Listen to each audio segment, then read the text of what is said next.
runs the pro-Darwin, anti-religion blog Pharyngula, says science eroded his faith as well. I never hated religion. I found religion quite comfortable, and I liked the people in it. What led to the atheism was learning more about science, learning more about the natural world, and seeing these horrible conflicts with religion.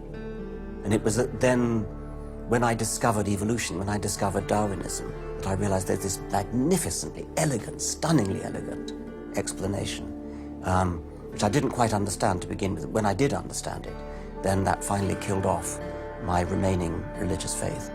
After hearing these stories, I was not surprised to discover that most evolutionary biologists share Professor Dawkins' views. It appears Darwinism does lead to atheism, despite what Eugenie Scott would have us believe. And if you separate out the ethical message from religion, what have you got left? You got a bunch of fairy tales, right? I think that God is about as unlikely as fairies, angels, hobgoblins, etc. Religion, I mean, it's just fantasy, basically. It's completely empty of any explanatory content. And it's evil as well. Half the people in this country think that drugs is what you have to regulate to make us safer, and half the people think guns. That's what you got to regulate to make us safer. But I always think if you're going to regulate one thing that has the most potential to cause death and destruction, religion. You got to start with religion, and Religion is an idea that gives some people comfort, and we don't want to take it away from them. It's like knitting. People like to knit. You know, we're not going to take their knitting needles away. We're not going to take away their churches. But what we have to do is get it to a place where religion is treated at the level it should be treated. That is, something fun that people get together and do on the weekend and really doesn't affect their life as much as it has been so far. So, what would the world look like if Dr. Myers got his wish? Greater science literacy, which is going to lead to the erosion of religion. And then we'll get this nice positive feedback mechanism going, where as religion slowly fades away, we get more and more science to replace it. And that will displace more and more religion, which will allow more and more science in. And we'll eventually get to that point where religion has taken that appropriate place as a side dish rather than the main course. But will eradicating religion really lead to a modern utopia? Let me try to imagine that, and let's let history be our guide.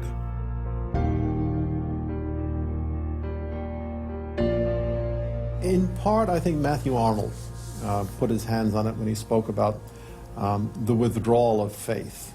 There is a connection between a society that has at least a minimal commitment to certain kinds of transcendental values and what human beings permit themselves to do one to the other. That got me thinking, what other societies have used Darwinism to trump all other authorities, including religion? As a Jew, my mind leapt to one regime in particular. The connection between Hitler and Darwin is, of course, historically a difficult connection because they were separated by a good many years. One was English, one was German. Nonetheless, if you open Mein Kampf and read it, especially if you can read it in German, the correspondence between Darwinian ideas and Nazi ideas just leaps from the page. Of course, you have to add every historical caution. Not everyone who read Darwin became a Nazi. Obviously not. No one is making that case. Darwinism is not a sufficient condition for a phenomenon like Nazism, but I think it's certainly a necessary one. This was a connection I had to explore personally.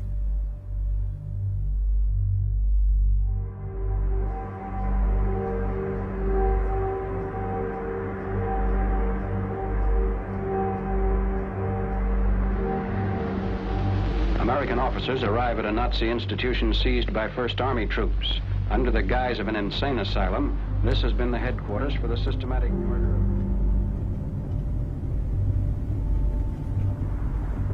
So what is this place?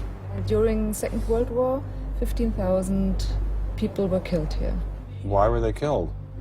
They were killed because they were people with handicaps, Why kill them? What's the point of killing them? People who were not able to work, people who were not able to live by themselves, that they were useless eaters.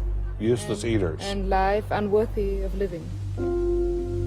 This idea grew up in the 20s. So long before National Socialism, biologists, anthropologists, they thought that maybe mankind could, or the government could interfere into the growth of the population. I see. And they had the utopia that they would have a society without illness and without handicap.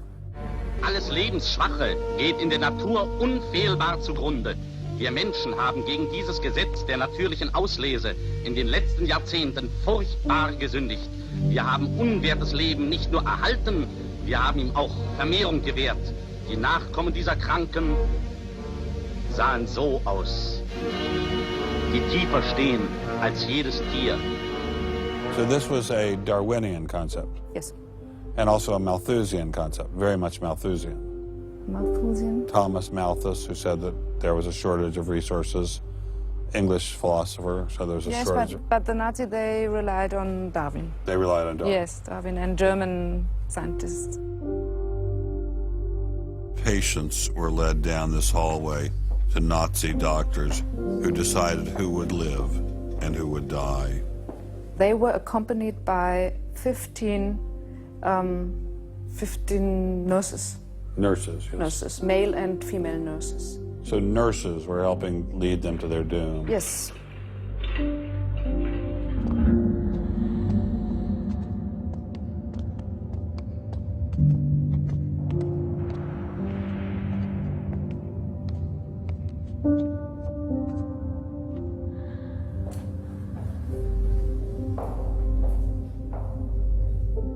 So were the prisoners told they were taking a shower? Yes, they were taking a shower, and here was 1 or 2 showers.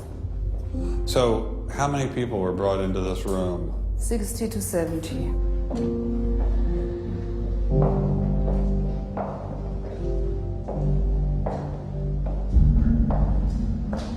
So what is this? This is the dissection table. Do you ever think to yourself, the sane ones were the ones lying here having their brains removed? The insane one was Dr. Gorgas and all the other people No, did? no, I don't think that, because I think those people who killed here, they were very sane, because they had their purposes. They had purposes? Yes. I don't think they were insane.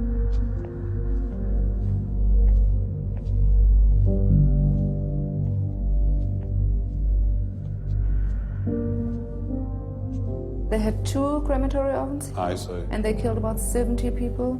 A day? So a day, so they had... That's barely enough time. And they only killed from Monday to Friday. So... Because the people who were doing the killing needed to have the weekend off. If you met Dr. Gorgas today, what would you say to him? I don't know. I don't think that it's my role to tell him something. It's difficult to describe how it felt to walk through such a haunting place, to know that these cold stone and tile walls were the last things the victims of Hadamar ever saw. I wanted to explore this connection further, so I met with the author of From Darwin to Hitler, Dr. Richard Weikart. Hitler and many of the physicians that carried out this program were very fanatical Darwinists, and particularly they wanted to apply Darwinism to society. Was wir uns unter der deutschen Jugend der Zukunft wünschen, ist etwas anderes, als was die Vergangenheit sich gewünscht hat. Wir müssen einen neuen Menschen lernen, auf das unser Volk nicht an den typischen Degenerationserscheinungen dieser neuen Zeit zugrunde geht. Many of these people in the 19-teens, 1920s, who were putting forward some of these ideas about racism were considered the leading scientists. These were Darwinists who were taken seriously by fellow academics. It's not to say that all academics believed it. These leading academics, were there any of them who were Americans? There were plenty of Americans who were saying similar kinds of things. Not only were Americans saying such things, they were pioneers in this fledgling science known as eugenics. They thought they could help evolution along by sterilizing the so-called feeble-minded and prohibiting them from getting married. Physicians who are aware of the history of 20th century American medicine harbor some bad feelings towards Darwinists because of eugenics. And eugenics, which was an attempt to breed human beings, it was the darkest chapter of American medicine ever. There were 50,000 people involuntarily sterilized.